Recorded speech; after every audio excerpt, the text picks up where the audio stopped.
कार्यक्रम की अध्यक्षता कर रहे सम्मानित अध्यक्ष जी, इस आयोजन समिति के कार्यकारिणी के सभी सम्मानित साथीगण, हमारे साथ लखनऊ से चलकर आए इंजीनियर बीपी सिंह जी, जिनका संबोधन अभी आपने सार्वजनिक संबोधन सुना है, और आप सब लोगों से इतने बड़े परिवार से मिलाने का जो काम किया है, उनका आभार मैं कैसे भूल सकता हूं। एडवोकेट अनूप कुमार जी, जिन्होंने हम लखनऊ के साथियों को आपके बीच में आने का मौका दिलाया। साथियों,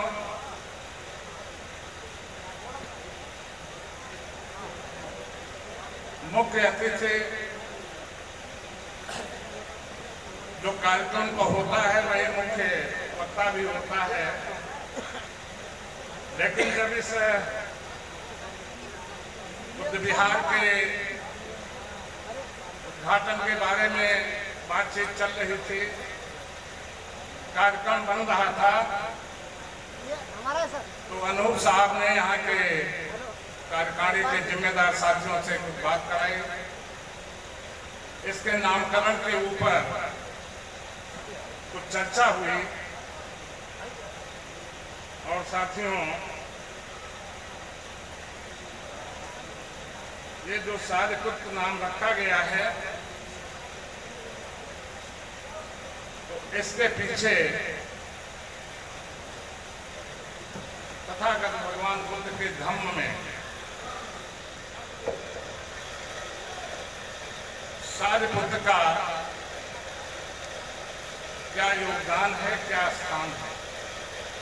हमारी एक बहन ने वो कम समय में बहुत कुछ बताने का प्रयास किया था। थोड़ा सा केवल मैं इंट्रोडक्शन उनका देना चाहता हूं। उनका इतिहास एक लंबा है, क्योंकि लगभग 44 साल तक उन्होंने तथागत के साथ धम्म की देशना, धम्म का प्रचार करने का काम किया था। ईसा पूर्व 527 में उनका जन्म होता है। ग्राम नालक, पिता का नाम मंगत और माता का नाम रूपसारी था। ये कुदरत का संयोग है कि जिस दिन इनका जन्म होता है, ठीक उसी दिन महामोद गलैंड का भी जन्म होता है। दोनों के परिवारों में लगभग 7 पीढ़ी का मैत्रीय संबंध है। दोनों के परिवार काफी संपन्न परिवार है, जहां सारिपुत्र के पिताजी के पास 500 पालकियां थी, तो वहीं मोद गलैंड के पिताजी के पास 500 गाड़ियां थी, जिसमें बहुत ट्रेंड जो है अश्व लगाए जाते थे, घोड़े लगाए जाते थे।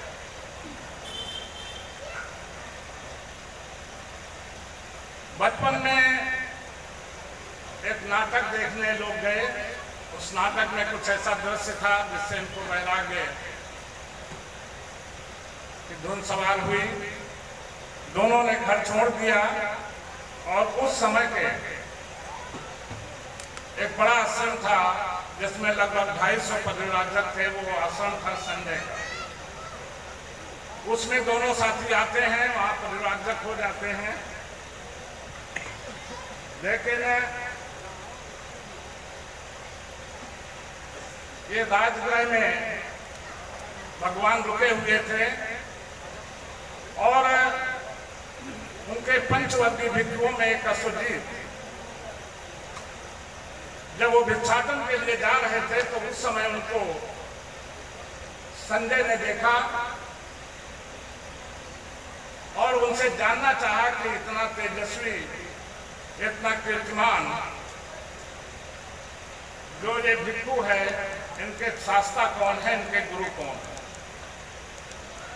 साथियों, लेकिन उन्होंने रास्ते में उनको नहीं रोका। वो जब भिक्षाटन करके लौटे, अपना भोजन ग्रहण कर लिया, उसके बाद उनसे पूछा तो अश्वजीत ने उनसे कहा कि मैं धर्म में थोड़ा नया हूं, मुझे बहुत कुछ जानकारी नहीं है, लेकिन जो मेरे शास्त्रा हैं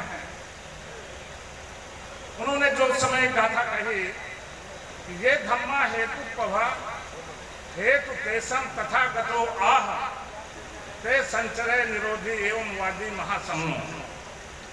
तात्पर्य यह है कि मेरे शास्त्रा जितने भी संसार में दुख हैं वे सब कारण से हेतु से उत्पन्न होते हैं। इन के कारणों का तथागत बतलाते हैं और उनका निरोध, उनका विनाश का मार्ग भी बताते हैं। महासमर इसी सिद्धांत को मानते हैं। तब साथियों ने अनुरोध किया कि मुझे भी उस शास्त्रा से मिलवाइए। वो मिलना चाहा उन्होंने। उसके बाद लेकिन दोनों अच्छे मित्र थे, तो सारिपुत्र ने मोदगल्लायन को बताया। मोदगल्लायन सारिपुत्र में बात संवाद हुआ, चर्चा हुई, डिस्कशन हुआ। उन्होंने कहा कि ये जो 250 हमारे साथ परिवार आश्रम में हैं, इनको भी बता दिया जाए कि हम लोग अपने शास्त्रा के पास जा रहे हैं, तथागत के पास जा रहे हैं, आपकी जो मर्जी आए करिए। जब साथियों उन्होंने उन 250 परिवारों से बात किया तो वो लोग भी तैयार हो गए। संजय ने उनको रोकना चाहा, लेकिन वो लोग नहीं माने और 250 के साथ सारिपुत्र और मोदगल्लायन दोनों लोग आते हैं और तथागत से वो दीक्षा लेते हैं। और तथागत ने उनके, जब वो लोग आ रहे थे तभी उन्होंने कहा कि हमारे धर्म के अग्रसारक होंगे, अग्रसारक होंगे। तो ये तथागत की एक अपना वो था जिससे वो पहचान लेते थे। साथियों, मोदगल्लायन 1 हफ्ते में अर्हत पद प्राप्त हो गए और सारिपुत्र को 2 हफ्ता लगा। भगवान ने इन दोनों लोगों को धम्म सेनापति के पद से विभूषित किया। भगवान ने दोनों लोगों से कहा कि जैसे चक्रवर्ती राजा का ज्येष्ठ पुत्र पिता के समय चक्र घुमाता है, उसी प्रकार तुमने भी ठीक ढंग से धम्म चक्र घुमाया है। जैसे कि मैंने धम्म चक्र प्रवर्तित किया है, उसी तरह से सारिपुत्र के धम्म सेनापति के आपने उसका अनुवर्तन किया है। तो सारिपुत्र और मोदगल्लायन दोनों, उन्होंने धम्म सेनापति पद से विभूषित किया, उनको धम्म सेनापति कहा। और जो आनंद थे उनको भंडागारिक कहा, आनंद को भंडागारिक कहा। इस तरह साथियों ये धम्म में जो इनके, क्योंकि ऐसे जो विशेष मौके होते थे जहां तथागत को जाना होता था, तो वहां इन दोनों लोगों को जरूर साथ में ले जाते। भगवान जब कपिलवस्तु पहुंचते हैं यशोधरा से मिलने का, क्योंकि भगवान जब जाते हैं सारे लोग मिलने आते हैं, लेकिन माता यशोधरा मिलने नहीं आती हैं, तो वो उनकी भावनाओं को समझ गए और सारिपुत्र मोदगल्लायन को साथ मिल लिया और कहा कि वो जिस तरह से भी मिले उसे मिलने देना, आप रोकना नहीं, उसमें कोई डिस्टर्बेंस ना करना, कोई रुकावट ना करना। तो भगवान यशोधरा के कक्ष में जाते हैं, यशोधरा आके उनका पैर छूती है और उसी समय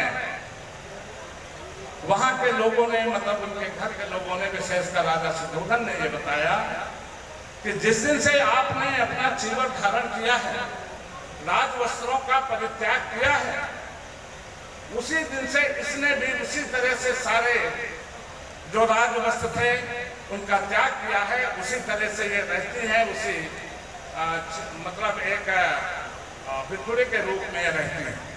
ये माता यशोधरा का त्याग था साथियों, और उसमें वो मिलते हैं। और फिर राहुल जो सिद्धार्थ गौतम के पुत्र थे, आपको जानकर हैरानी होगी कि तथागत के कहने पर सारिपुत्र ने ही उनको दीक्षा दिया। भगवान ने दीक्षा नहीं दिया, सारिपुत्र ने दीक्षा दिया। तो इस तरह से साथियों वो धर्म सेनापति के रूप में अच्छे लंबी वो चीजें हैं। और उनकी मुक्त कंठ से तथागत प्रशंसा करते थे। बहुत सारी घटनाएं हैं, मौका मिले आप लोग पढ़िएगा। उसमें से जो भगवान बुद्ध के द्वारा करीब 82,000 सूत्र हैं, और उनमें से जो सारपुत्र और मोक्ष कल्याण है, तो उन उपदेशों में इनके भी कई उपदेश हैं, जिसमें दशोत्तर व सम्मिश्र सूत्र अधिक प्रसिद्ध हैं। ये आपको मध्यम निकाय में मिल सकते हैं, और मध्यम निकाय में ही का जो अनुपद वर्ग के अनुपद सूत्र में सारपुत्र और मोक्ष कल्याण की ग्रह गाथा है मध्यम निकाय में। तो ये चीजें साथियों वहां से ली गई, और इस तरह से ये कई उपदेश हैं राजकुमार राहुल को। और सबसे बड़ी बात यह है मित्रों कि एक कुंडल केसी एक प्रवचित है कि उसको प्रत्योत्पन्नमति, मतलब ये धम्म में एक बड़े स्टेजेज होते हैं ज्ञान के, तो वो प्रत्योन्नति थी। और उसका ये वो चैलेंज करती थी। वो एक जैसे जिस गांव में जाती थी, जिस जगह पे जाती थी, तो वहां वो एक झंडी गाड़ देती थी, और जो उस झंडी को वही उसको उखाड़े, जो उससे वाद विवाद करे, संवाद करे, शास्त्रार्थ करे, उसके प्रश्नों का जवाब दे। उसको अपने पे बहुत गर्व भी था, घमंड भी था। ऐसा संयोग होता है कि ये सारपुत्र भी उधर गए, और जब देखा कि वो झंडी उसने गाड़ी है, उनको पता चला, तो बच्चों से कहा वो झंडी को उखाड़ ले। जब उखाड़ने लगे बच्चे, तो उन्होंने कहा ये तुमको किसने भेजा? तो उसने कहा कि हमको सारपुत्र ने भेजा। तो उसने कहा झंडी उखाड़ने वाले से जो पढ़ाया है उससे मेरा साक्षात होगा, उससे मेरा संवाद होगा। मित्रों, सारपुत्र ने उसके सारे प्रश्नों का जवाब दिया। उनके ज्ञान की गरिमा, उनके ज्ञान की ग्रेविटी, उसका गुरुत्व देखिए। सारे प्रश्नों का उत्तर उन्होंने दिया, और कुंडल केसी पूरी तरह से वो संतुष्ट हो गई। उसके बाद जब वो चुप हो गई, तो सारपुत्र ने कहा कि अब मैं क्या कोई प्रश्न आपसे पूछ सकता हूं, आप जवाब देंगे? तो उसने कहा बिल्कुल जवाब दूंगी। और साथियों, उन्होंने एक प्रश्न पूछा कि एक नाम वस्तु क्या है? आप जब इसको पढ़ेंगे, एक नाम वस्तु क्या है, तो कुंडल केसी इसका जवाब नहीं दे पाई, और कुंडल केसी उनके चरणों में गिर गई, और फिर उनसे दीक्षित हुई, उनसे प्रवचन किया। तो इतने जो आपके इस बुद्ध विहार का साथियों नामकरण है, ये मुझे लगता है कि सांची में जो बुद्ध विहार हैं, जिसमें भगवान की अस्थियां हैं, और 2 बुद्ध विहार जो और हैं आसपास, उसमें सारिपुत्र की अस्थियां हैं। और यही नहीं, 2018 में जो 200 का नोट है, उस नोट के पीछे जो आपको एक स्तूप नजर आता है, वो और कहीं का नहीं है, वो सांची का है। उस स्तूप की खोज जनरल टायलर ने किया था 1818 में। तो 200 साल के बीतने पर भारत सरकार ने इस स्तूप को 200 के नोट में स्थान दिया है, आप लोग इसको देख सकते हैं। सांची का स्तूप सम्राट अशोक ने बनवाया था और बड़े स्तूपों में से एक है। तो इस तरह से साथियों इनके जीवन में अनेक घटनाएं हैं, लेकिन महत्वपूर्ण घटना ये है कि इनके ये 6 भाई बहन थे। सारिपुत्र 6 भाई बहन थे, चुंद, उपसेन और रेवत। ये 3 भाई थे, चाला, उपचाला और शिशुपाला, ये 3 बहनें थी। और ये 6 के 6 लोग तथागत बुद्ध के धम्म में ये लोग प्रवचित हो चुके। इसके कारण उनकी माता बहुत नाराज रहती थी। ये जो सारिपुत्र है, इसने अपने साथ अपने भाइयों बहनों को भी प्रवचित करा दिया, इसलिए वो नाराज रहते थे। लेकिन जब सारिपुत्र अपने पद निर्वाण से 7 दिन पहले, क्योंकि जो अरहत होते हैं, जो बुद्ध होते हैं, जो बोधिसत्व होते हैं, उनको बहुत कुछ आभास हो जाता है। तो साथियों को 7 दिन जब उनका बचा तो वो अपने माता के गांव गए, अपने गांव गए। इनकी तबीयत वहां ज्यादा खराब हो गई। जब ये ज्यादा खराब हो गई, इनके साथ 500 भिक्षु थे। 500 भिक्षुओं को इन्होंने प्रवचित किया था। उन 500 भिक्षुओं के साथ अपने गांव घर जाते हैं और इनकी सेवा के लिए जब उसमें से काफी किताबों में तो देवता लिखा है कि देवता लोगों ने इनकी सेवा करना शुरू किया। उस दृश्य को देखकर माता बहुत प्रभावित हुई और आके पूछा कि बेटा ये लोग कौन है? तो वो समझाते हैं, बताते हैं। तो इससे फिर वो उन्होंने कहा कि नहीं, मैं अभी गलत फहमी में थी। तो इन्होंने कहा कि मुझे भी प्रवचित होना चाहिए। तो इन्होंने फिर अपनी माता को दीक्षा दिया और वो सोतापन्न की अवस्था में सोतापन्न की अवस्था में पहुंची। तो इस तरह से साथियों ये थोड़ी सी संक्षिप्त जानकारी जो सारिपुत्र के साथ है वो ये है कि आपने जो यहाँ के बुद्ध विहार का नाम रखा है वो बहुत ही अपने में ऐतिहासिक है, धर्म की दृष्टि से बहुत ही महत्वपूर्ण है। और आप लोग अगर इस बुद्ध विहार को, जैसा कि हमारे साथियों ने आप लोगों के दबाव बनाया कि इसको बनना है, बनना चाहिए, बिल्कुल बनेगा और बन जाएगा। क्योंकि आपने बहुत सारे बुद्ध विहार हैं, लेकिन सारिपुत्र नाम के बुद्ध विहार कम हैं और इसलिए इस बुद्ध विहार का अपने आप में बहुत है। और आपने सारिपुत्र के नाम पर जो बुद्ध विहार का रखना है, नाम रखा है, नामकरण किया है, उसके लिए हम बहुत बहुत साधुवाद करते हैं। साथियों, इसके अलावा हम लोग क्योंकि बाबा साहब डॉक्टर अम्बेडकर के द्वारा जो 14 अक्टूबर 1956 को धम्म दिया गया है, उसी अगर उन्हीं के आलोक में हम लोग बात करेंगे, धम्म की बात करेंगे, तो मुझे लगता है कि थोड़ा ज्यादा सारगर्भित होगा। बाबा साहब डॉक्टर अम्बेडकर 17 अगस्त 1952 को एक जगह कहते हैं कि एक मनुष्य के लिए एक युग में जो संभव है उससे बहुत ज्यादा मैंने तुम्हारे लिए किया है। एक मनुष्य के लिए एक युग में जो संभव है उससे बहुत ज्यादा हमने तुम्हारे लिए किया है। कुछ बातों में मैं सफल हो सका हूं और कुछ बातों में नहीं। इसको समझने की कोशिश करें। कुछ बातों में मैं सफल हो सका हूं और कुछ बातों में मैं सफल नहीं हो पाया।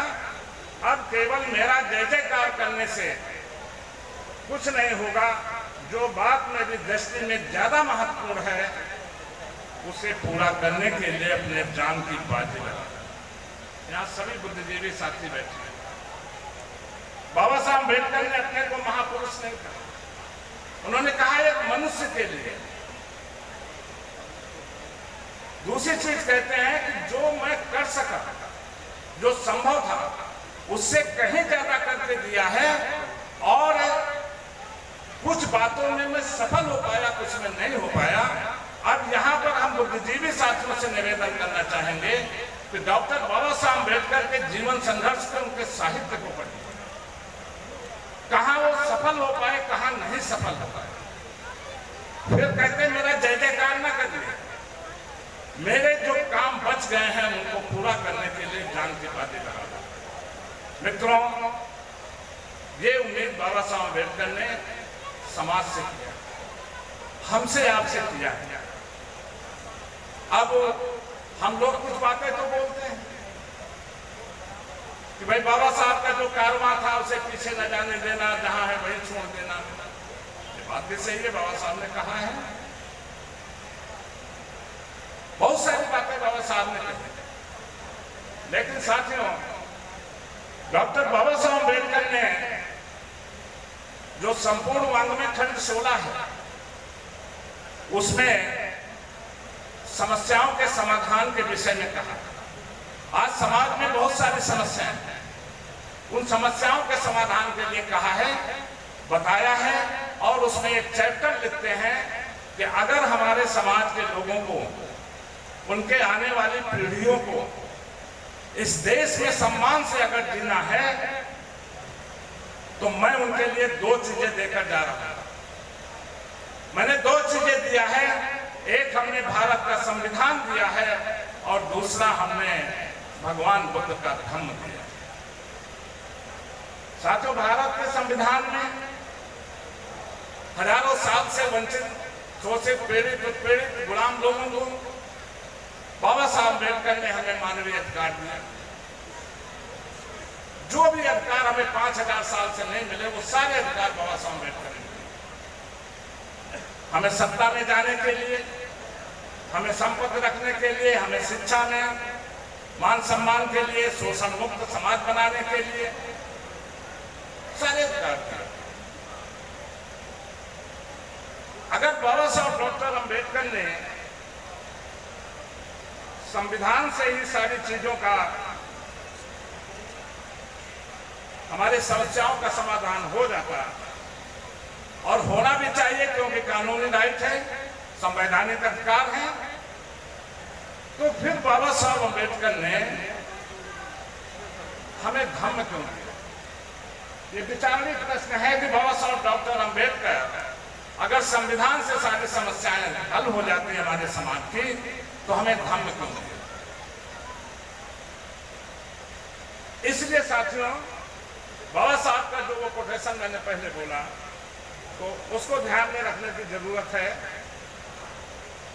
आज साथियों, धम्म के ऊपर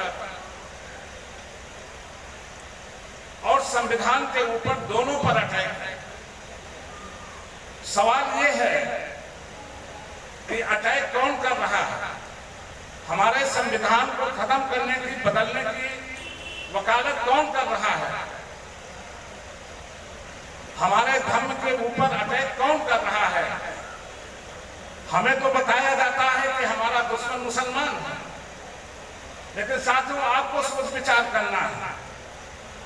जिस संविधान की मुखालफत, उसका विरोध इस देश के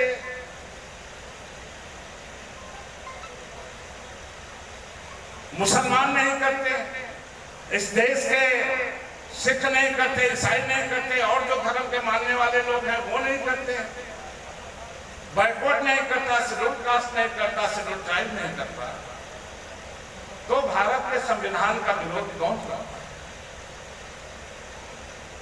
फिर सवाल उठता है वो क्यों करता है? साथियों, सभी बुद्धिजीवी साथियों, दुश्मन ने अपना एजेंडा फिक्स किया है और उस एजेंडे पर वो काम कर रहा है। हमारे पूर्व साथी लेकिन सिंह बहुत कुछ अपने बताया किस तरह काम हो रहा है। उनका लक्ष्य है कि इस देश को मैं हिंदू राष्ट्र बनाऊंगा, इस देश में हिंदुत्व की स्थापना करूंगा और इस देश में मैं हिंदू संविधान लागू करूंगा। वो एजेंडे पर काम हो रहा है। उनका लक्ष्य क्लियर है। हम लोग कहते हैं उनके तमाम संगठन हैं, लेकिन उनका लक्ष्य एक है। अब आपको क्या सोचना है? हम लोग भी कहते हैं कि बाबा साहब डॉक्टर अंबेडकर बहुत मौकों पर हमें चेतावनी दी है। जब 13 अक्टूबर 1935 को बाबा साहब अंबेडकर एवड़ा में घोषणा करते हैं कि मैं हिंदू होकर नहीं मरूंगा, ये मेरे बस में है। फिर 31 मई 1936 को मुक्ति कौन पथे, बाबा साहब का एक भाषण है, उसको समझिए। तो उसमें बाबा साहब कहते हैं कि मेरा जो लक्ष्य है वो हिंदू व्यवस्था में सुधार करना नहीं है, मेरा जो लक्ष्य है अपने समाज को हिंदुओं की दास्ता से मुक्त कराना। और इसके लिए बाबा साहब अंबेडकर लगभग 21 साल तक उन्होंने रिसर्च किया। एक तरफ वो संविधान हमें 1950 में दे गए, लेकिन उसके पहले साथियों इस पे काम करना 1935 में शुरू किया। 1935 में हमारा सेकंड इंडिया एक्ट आया। 31-32 में बाबा साहब गोलमेज कॉन्फ्रेंस में हमारे समाज को, अपने समाज को अधिकार दिलाते हैं। ये बड़ा महत्वपूर्ण वर्ष है 1935। और साथियों उसी में जब 14 अक्टूबर 1956 को बाबा साहब डॉक्टर अंबेडकर ने हमें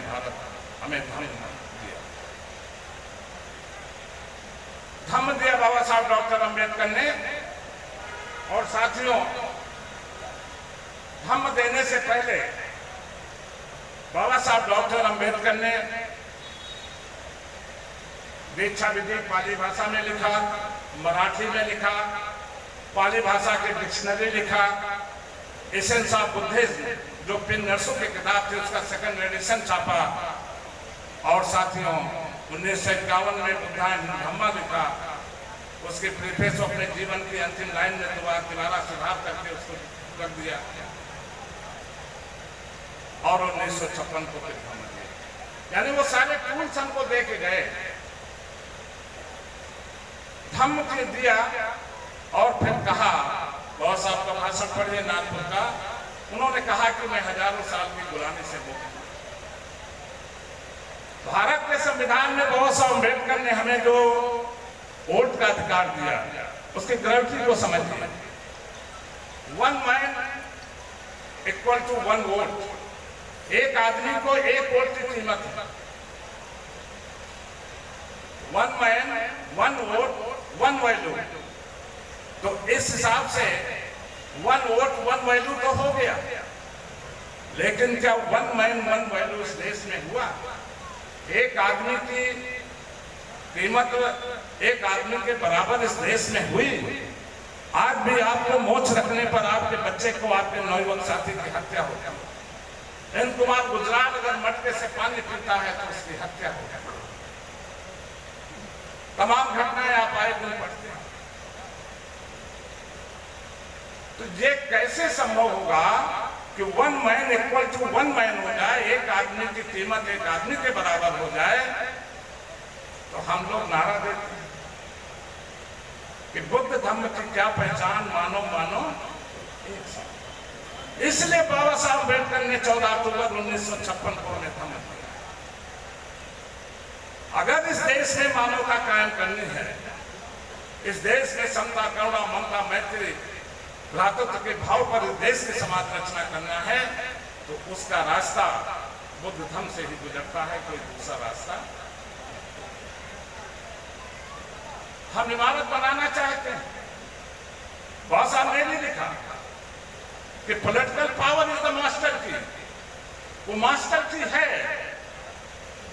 लेकिन साथियों ये भी सही है कि अगर ताला बहुत मजबूत स्टील का बना है, स्टेनलेस स्टील का, लेकिन अगर उसमें ताली आप लकड़ी की लगाएंगे तो क्या वो खुलेगा? नहीं। दुश्मन ने जो ताला लगा रखा है वो बहुत मजबूत लगा रखा है, उसकी व्यवस्था बहुत मजबूत है। और बृहत्तर के बाद इस देश में दूसरा आज तक बहुजन समाज का कोई अखिल भारत स्तर का हमारा कोई शासक नहीं बना। कितना मजबूत उसका ताला। इसलिए साथियों, बाबा साहब अम्बेडकर वॉल्यूम 1 में लिखते हैं कि जहां जहां पर भी राज सत्ता परिवर्तन हुए हैं, राजनीतिक परिवर्तन हुए हैं, उससे पहले वहां महापुरुषों की क्रांतियां हुई हैं।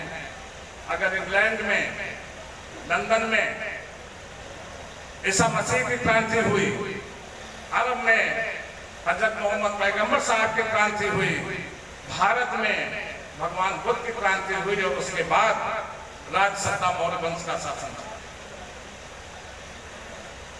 इसलिए साथियों, हमें अगर मजबूत सत्ता इस देश में चाहिए तो उसके लिए भी साथियों हमें बौद्ध धर्म चाहिए, बौद्ध समाज चाहिए। और बाबा साहब अम्बेडकर ने तो इसको 1956 में नेपाल में कहा था कि आज के बाद मैं भारत में बौद्ध धर्म बनाने का क्यों संकल्प